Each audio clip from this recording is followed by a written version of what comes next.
أعوذ بالله من الشيطان الرجيم بسم الله الرحمن الرحيم حتى إذا جاء أمرنا وفارت النور قل نحمل فيها من كل زوجين اثنين وأهلك إلا من سبق عليه القول وما آمن معه إلا قليل وقال اركبوا فيها بسم الله مجرها ومرساها إن ربي لغفور رحيم وهي تجري بهم في موج كالجبال ونادى نوح ابنه وكان في معزل يا بني اركم معنا ولا تكن مع الكافرين قال سآوي إلى جبل يعصمني من الماء قال لا عاصم اليوم من أمر الله إلا من رحم وحال بينهما الموج فكان من المغرقين. محترم سامعین کرام، سورہ ہود سورہ نمبر 11 اور اسی صورت سے آیت نمبر 40 پر 1، 40 پر 2، 40 پر 3، 40، 41، 42، 43 یہ چند آیات آپ کے سامنے تلاوت کی گئی ہیں. اور جیسا کہ آپ کو معلوم ہے کہ نوح علیہ السلام اور ان کی قوم کا تذکرہ اور واقعہ چل رہا ہے، اور کل کے درس میں آپ کے سامنے بتلایا گیا کہ جب نوح علیہ السلام کے قوم کے اوپر عذاب ثابت ہو گیا اور اللہ تبارک و تعالی نے یہ فیصلہ فرما لیا کہ اب نوح علیہ السلام کے قوم کے اوپر عذاب آنا چاہیے، تو اللہ تبارک و تعالی نے نوح علیہ السلام کو یہ حکم دیا کہ آپ ایک کشتی تیار کریں. اور جب انہوں نے کشتی تیار کر لیا اور عذاب کا وقت آ گیا، اللہ تبارک و تعالی فرماتے ہیں حتی اذا جاء امرنا وفارت النور، جب ہمارے عذاب کا وقت آیا تو تنور پھوٹ گیا. تنور یعنی تنور سے پانی کے چشمے ابلنے لگے. تنور سے مراد سلف و صالحین اور مفسرین نے دو معنی بتلائے ہیں. ایک معنی یہ بتلائے ہیں کہ وہ جو روٹی پکانے کا جو تندور ہوتا ہے، جس کے نیچے بالکل کشادہ ہوتا ہے، اوپر جو ہے وہ بالکل تنگ ہوتا ہے اور بہت بڑا تندور ہوتا ہے، اور جس کے اندر روٹی کو ڈال کر کے پکایا جاتا ہے، تندوری روٹی، وہ تندور تھا، اس میں سے پانی نکلنے لگا. اور ایک قول کے مطابق زمین سے سب سے پہلے چشمہ پھوٹا، اور زمین کی سطح کو ہی تنور کہا گیا ہے. پہلے زمین کی سطح سے چشمہ پھوٹا اور اس میں سے پانی نکلنا شروع ہو گیا. اس کے بعد دوسری جگہوں سے بھی چشمہ پھوٹا، یہاں تک کہ جو روٹی پکانے کے تنور تھے اس میں سے بھی چشمہ ابلنا شروع ہو گیا. اللہ تبارک و تعالیٰ فرماتے ہیں وفارت النور، جب پہلا چشمہ پھوٹا قل نحمل فیہا من کل زوجین اثنین واہلک الا من سبق علیہ القول ومن آمن. ہم نے نوح علیہ السلام کو یہ حکم دیا کہ جتنی بھی چیزیں ہیں ہر چیز میں سے اس کا جوڑا لے لو، جتنے بھی جانور ہیں اس کا جوڑا لے لو، جتنے بھی نباتات ہیں اس کا جوڑا لے لو، اور اہلک اپنے گھر والوں کو جو ایمان والے ہیں ان کو لے لو، الا من سبق علیہ القول، لیکن جن کے بارے میں نے وضاحت کر دیا ہے کہ یہ ہلاک ہوں گے ان کو مت لینا. ومن آمن، اور جتنے بھی ایمان والے ہیں سب کو لے لو. وما آمن معه الا قلیل، اور ایمان لانے والے نوح علیہ السلام کے ساتھ بہت تھوڑے لوگ تھے. یعنی جب سب سے پہلا چشمہ پھوٹا تو اللہ تبارک و تعالیٰ نے حکم دیا کہ یہ سب کام کر لو، اور جو تمہارے اہل و عیال میں ایمان والے ہیں ان کو بھی اٹھا لو. اور جو نوح علیہ السلام کے اہل و عیال میں ایمان والے تھے وہ حام، سام، یافس اور ان کے اہل و عیال، ان کو جو ہے کشتی پر سوار کرنے کا حکم دیا گیا. اور اس کے بعد کہا گیا کہ جن کے اوپر عذاب ثابت ہو چکا ہے اور جو ہلاک ہوں گے ان کو مت اٹھانا. اور نوح علیہ السلام کے اہل و عیال میں ان کا ایک بیٹا جس کا نام یام تھا، جس کو کنعان بھی کہا جاتا ہے، اس کو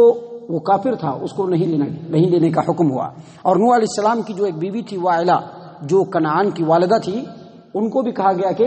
ان کو بالکل کشتی پہ سوار نہیں کرانا ہے، اور جتنے بھی ایمان والے ہیں سب کو کشتی پر سوار کرایا جائے. اور اللہ تبارک و تعالیٰ فرماتے ہیں کہ اس 950 سال کی دعوت و تبلیغ کے نتیجے میں صرف 80 آدمی، جیسا کہ عبداللہ ابن عباس رضی اللہ عنہما اور مفسرین کی ایک بڑی جماعت نے کہا ہے کہ صرف 80 آدمی تھے جو اس وقت تک ایمان قبول کیے تھے. ان 80 لوگوں کو اس کشتی کے اوپر سوار کرایا گیا. محترم سامعین کرام، مفسرین نے یہ بھی بیان کیا ہے کہ نوح علیہ السلام نے جس طرح سے تمام جاندار جانور جو تھے ان کے نر اور مادے کو لیا، اسی طرح سے جتنے بھی پیڑ پودے ہیں ان کے بھی نر مادوں کو لیا، تاکہ پیڑ پودے کو پھر سے جو ہے پلانٹ کیا جائے، پھر سے اس کو لگایا جائے. اور یہ بھی مفسرین نے کہا ہے کہ سب سے پہلے جس جانور کو کشتی کے اندر ڈالا گیا وہ چھوٹا طوطا تھا، اور سب سے بعد میں جو جانور جو ہے کشتی پر سوار ہوا وہ گدھا تھا. گدھے کو جو ہے جب سوار ہونے کی کوشش کیا تو اس کا پہلا جو اگلا جو ٹانگ ہے وہ دونوں کشتی کے اندر تھا، تو ابھی دوسرا ٹانگ جو دوسری دو ٹانگیں تھی وہ باہر ہے. ابھی وہ ڈالنا چاہ رہا ہے کہ ابلیس آ کر کے جو ہے اس کے دم سے جو ہے لٹک گیا. اب وہ کوشش کر رہا ہے اوپر اپنے پیر کو ڈالنے کی، لیکن جو ہے اس کے دم کو پکڑ کر کے ابلیس کھینچ دے رہا ہے۔ نوح علیہ السلام نے کہا کہ تجھ پر افسوس، جلدی سے داخل ہو۔ پھر وہ ٹانگ اٹھاتا ہے تو ابلیس جو ہے اس کے دم کو پکڑ کر کے کھینچ لیتا ہے۔ آخر میں نوح علیہ السلام نے کہا کہ چاہے ابلیس بھی تمہارے ساتھ کیوں نہ آ جائے، تم جلدی سوار ہو جاؤ۔ تو اس نے جب ٹانگ کو اوپر کیا تو ابلیس اور گدھے دونوں سوار ہو گئے۔ تو محترم سامعین کرام، اس طرح سے تمام لوگوں کو سوار نوح علیہ السلام نے اس کشتی کے اندر کرا لیا۔ اللہ تبارک و تعالیٰ فرماتے ہیں وقال، نوح علیہ السلام نے کہا، وقال ارکبوا، نوح علیہ السلام نے کہا وقال ارکبوا فیہا، سب کے سب کشتی میں سوار ہو جاؤ، جتنے بھی ایمان والے ہیں سب کے سب کشتی میں سوار ہو جاؤ۔ بسم اللہ مجرہا و مرساہا ان ربی لغفور رحیم، اس کشتی کا چلنا اور اس کشتی کا رکنا سب اللہ کے حکم سے ہے، اور بے شک اللہ تبارک و تعالیٰ بخشنے والا اور رحم کرنے والا ہے۔ یعنی نوح علیہ السلام نے کہا کہ اے مومنو، تم لوگوں کو ڈرنے اور گھبرانے کی ضرورت نہیں ہے، طوفان جو ہے وہ آنا شروع ہو گیا ہے، تم لوگ بالکل آرام سے اور پرسکون سے اس کشتی کے اندر سوار ہو جاؤ، کیونکہ یہ کشتی جس طرح سے چلے گی اور جہاں پر رکے گی یہ اللہ کے حکم سے ہوگا اور اللہ تبارک و تعالیٰ کے نام سے کے برکت سے ہوگا، لہٰذا یہ بالکل ڈوب نہیں سکتا، یہ بالکل ہلاک نہیں ہو سکتا۔ تم لوگ اطمینان کے ساتھ اس کے اوپر سوار ہو جاؤ، اور ایمان والے جو بندے ہوتے ہیں اللہ تبارک و تعالیٰ ان کے گناہوں کو بخشتا بھی ہے اور ان کے حال پر رحم بھی فرماتا ہے۔ اس آیت کریمہ سے ضمناً دو باتیں معلوم ہوئی۔ پہلی بات یہ معلوم ہوئی کہ انسان اپنی زندگی میں کسی چیز کو کمپلیٹ کرنے کے لیے جو وسائل اور کمیونیکیشنز اور جو اسباب مہیا کرتا ہے اس اسباب کے اوپر بھروسہ نہیں کرنا چاہیے، بلکہ اللہ تبارک و تعالیٰ سے فضل و کرم کی دعا مانگنی چاہیے، کیونکہ جو اسباب، جو وسائل، جو کمیونیکیشنز ہم کسی چیز کو کمپلیٹ کرنے کے لیے مہیا کرتے ہیں اس کی باغ دوڑ بھی اللہ تبارک و تعالیٰ کے ہی ہاتھ میں ہوتی ہے، لہٰذا اللہ تبارک و تعالیٰ سے اللہ کا فضل و کرم تلاش کرتے ہوئے اپنے کام کے تکمیل کی اللہ تبارک و تعالیٰ سے دعا کرنی چاہیے۔ اور دوسری بات یہ معلوم ہوئی کہ جب کشتی میں سوار ہو، جہاز میں سوار ہو، جو پانی جہاز ہوتا ہے، کشتی جو ہوتی ہے، اس میں جب سوار ہو تو آدمی کو یہی دعا پڑھنی چاہیے بسم اللہ مجرہا و مرساہا ان ربی لغفور رحیم۔ اس کے بعد اللہ تبارک و تعالیٰ فرماتے ہیں وہی تجری بہم فی موج کالجبال ونادى نوح ابنہ وکان فی معزل یا بنی ارکب معنا ولا تکن مع الکافرین۔ نوح علیہ السلام تمام لوگوں کے ساتھ جس کشتی پہ سوار ہوئے وہ کشتی جو ہے چل پڑی، لوگوں کو لے کر کے موجوں کے سہارے چل پڑی، پانی اوپر سے برس رہا ہے، کنٹینیو 6 مہینے تک بارش ہو رہی ہے، اور نیچے سے زمین بھی اپنے دہانے کو کھولے ہوا ہے، پانی نیچے سے بھی نکل رہا ہے، طوفان کا بڑا سنگین عالم ہے،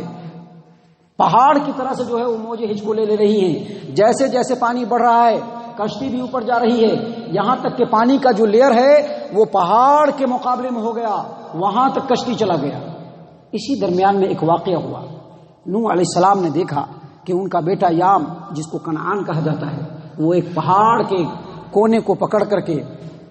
اس طوفان کی ہولناکی کو دیکھ رہا ہے، اس طوفان کے ہولناکی کو دیکھ رہا ہے۔ جیسے دیکھا اپنے بیٹے کو، باپ ہیں، دل کے اندر شفقت پیدا ہوئی، کہا کہ اے بیٹے ایمان لے آؤ، کافروں کا ساتھ چھوڑ دو اور اس کشتی کے اندر سوار ہو جاؤ۔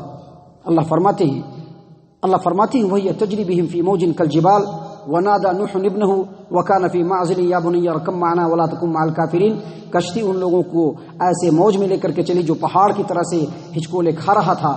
اور نوح علیہ السلام نے اپنے بیٹے کو دیکھا تو پکارا اے میرے بیٹے، ونادى نوح ابنہ وکان فی معزل، اور وہ کنارے پر کھڑا تھا، یا بنی ارکب معنا، اے میرے بیٹے اس کشتی کے اندر داخل ہو جا، ولا تکن مع الکافرین، اور کافروں کا ساتھ مت دے، یعنی ایمان قبول کر، اور ایمان قبول کر کے اس کشتی کے اندر سوار ہو جا۔ اللہ تبارک و تعالیٰ فرماتے ہیں قال سآوی الی جبل یعصمنی من الماء قال لا عاصم اليوم من امر اللہ الا من رحم وحال بینہما الموج فکان من المغرقین۔ نوح علیہ السلام نے اپنے بیٹے کو، باپ کی شفقت کو جب دل کے اندر محسوس کیا تو بیٹے کو کہا کہ ایمان کو قبول کر بیٹا، اور اللہ کے عذاب سے بچنے کے لیے اس کشتی کے اندر سوار ہو جا۔ لیکن بیٹا ہٹ درم، اسلام سے متنفر اور کفر کے اوپر راضی بیٹے نے جب باپ کے پکار کو سنا تو کہا کہ آپ کیا بات کرتے ہیں، آپ تو بوڑھے ہو گئے ہیں، آپ کا دماغ جو ہے وہ سکیا گیا ہے۔ ارے یہ جو پہاڑ دیکھ رہا ہے نا، پہاڑ، ابھی اس پہاڑ پہ چڑھ جاؤں گا میں اور آرام سے جو ہے اس پانی سے بچ جاؤں گا، اس طوفان سے بچ جاؤں گا۔ باپ نے کہا کہ دیوانہ ہو گیا ہے، خبط میں مبتلا ہو گیا ہے، یہ تو اللہ کا عذاب ہے، یہ پہاڑ کیا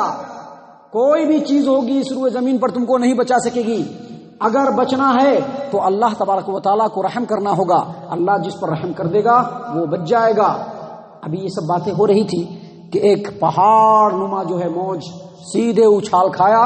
اور ان کے بیٹے کو اپنے لپیٹ میں لے کر کے اسی پانی کے اندر ڈبول دیا۔ اللہ فرماتے ہیں قال سآوی الی جبل یعصمنی من الماء، اس بچے نے، اس لڑکے نے کہا، کنعان نے کہا، میں ابھی اس پہاڑ کا سہارا لوں گا اور پانی سے مجھ کو یہ بچا دے گا۔ نوح علیہ السلام نے کہا لا عاصم اليوم من امر اللہ الا من رحم، آج اللہ کے حکم سے اللہ کے علاوہ کوئی نہیں بچا سکتا، ہاں وہی بچے گا جس کے اوپر اللہ رحم فرمائے۔ وحال بینہما الموج فکان من المغرقین، اور اسی دوران جب بات ہو رہی تھی ایک موج ان دونوں کے درمیان حائل ہو گیا اور ہمیشہ کے لیے باپ بیٹا جدا ہو گئے، اور یہ بیٹا اس پانی کے موج کے اندر بالکل غرق ہوتا ہوا چلا گیا۔ محترم سامعین کرام، واقعہ اور بھی آگے ہے اور بھی نصیحتیں ہیں۔ نصیحتیں تو بہت ساری ہیں، نصیحتوں کو سمجھنے کی ضرورت ہے۔ شرط اور فرق یہ ہے کہ آج لوگ سنتے تو ہیں لیکن نصیحتیں لینے کے لیے تیار نہیں ہیں۔ آج ہم پڑھتے تو ہیں، دیکھتے تو ہیں، لیکن اس میں کیا کیا نصیحتیں ہیں اس کو ہم سمجھنے کے لیے تیار نہیں ہیں۔ دیکھیے نوح علیہ السلام ہیں، اتنے برگزیدہ نبی ہیں، اتنے برگزیدہ پیغمبر ہیں، لیکن اپنی بیوی کو نہیں بچا سکے، اپنے بیٹے کو نہیں بچا سکے۔ آج ہم لوگوں نے اپنے بیوی بچوں کو بچانے کے لیے کیا کیا ہے؟ وجہ یہ ہو رہی ہے کہ ہم خود بھی نہیں بچ رہے ہیں۔ جب ہم اپنے بیوی بچوں کو نہیں بچا پا رہے ہیں تو ہم خود نہیں بچ رہے ہیں۔ ہم بظاہر کتنے ہی نمازی، کتنے حاجی، کتنے ہی توحید پرست، کتنے ہی ذکر و اذکار میں مشغول رہنے والے، صدقہ و خیرات کرنے والے کیوں نہ ہو جائیں، اگر ہمارے گھر کے اندر دین نہیں ہے تو سمجھ لیجیے کہ آج ہم بھی بچنے والے نہیں ہیں۔ نوح علیہ السلام کی بیوی کو تو اللہ تبارک و تعالیٰ نے غرقاب کر دیا۔ نوح علیہ السلام کے آنکھوں کے سامنے اللہ تبارک و تعالیٰ نے نوح علیہ السلام کی بیوی کو ہلاک و برباد کر دیا۔ کیا آج ہمارے ساتھ اللہ ویسا کر رہا ہے کیا؟ آج وہ بات نہیں ہے۔ آج بات یہ ہے کہ اگر ہم نے اپنے بیوی بچی کو نہیں سنبھالا تو ہم تو ڈوبے ہیں صنم، تم کو بھی لے ڈوبیں گے، ہمارا وہی حال ہوگا۔ لہٰذا یہ جو واقعات ہیں جو اللہ تبارک و تعالیٰ نے بیان فرمائے ہیں، یہ محض اسٹوری کے طور پر نہیں بلکہ نصیحت کے طور پر کہ ان باتوں کو سمجھا جائے، دیکھا جائے۔ ہمارے بیوی ہیں، ہمارے بچے ہیں، ہماری محنت و مشقت کی کمائی پہ پل رہے ہیں، ہمارے انڈر میں ہیں، ہماری نگرانی میں ہیں۔ اگر ہم نے نہیں کہا تو اللہ کے رسول صلی اللہ علیہ وسلم کا قول واضح طور پر موجود ہے، کلکم راعٍ وکلکم مسئول عن رعیتہ، تم میں سے ہر ایک نگراں ہے اور ہر ایک کو ان کے نگرانی میں جو چیزیں دی گئی ہیں اس کے بارے میں پوچھا جائے گا۔ اور بیوی بچے ہماری نگرانی میں ہیں، ہم نے ان کی کیسی تربیت کی، کیسی پرورش کی، کون سی تعلیم دی، کدھر کدھر لے گئے، کتنے توحید پرستی پہ لائے، کتنا اللہ تبارک و تعالیٰ کے حکم کے اندر میں لائے، اور کتنا ہم ان کے اوپر کیئر نہیں کر سکے۔ ان تمام باتوں کے بارے میں رب العالمین کے بارگاہ میں ہم سے پوچھا جائے گا۔ اللہ تبارک و تعالیٰ سے دعا ہے کہ اللہ تبارک و تعالیٰ ہم تمام کو ان باتوں کے اوپر غور و فکر اور تدبر کرنے کی توفیق عنایت فرمائے۔ ہم تمام کو اس دنیا کے اندر ہماری موت سے پہلے، موت کے بعد کی تیاری کرنے کی توفیق عنایت فرمائے۔ ہم تمام کو صحیح معنوں میں مومن اور مسلمان بنائے، جنت الفردوس میں جگہ عطا فرمائے۔ اے اللہ ہم تمام کو جہنم سے پناہ دے، اے رب العالمین ہم تمام کو جہنم سے پناہ دے، اے مالک الملک ہم تمام کو جہنم سے پناہ دے۔ آمین یا رب العالمین۔ وما علینا الا البلاغ المبین۔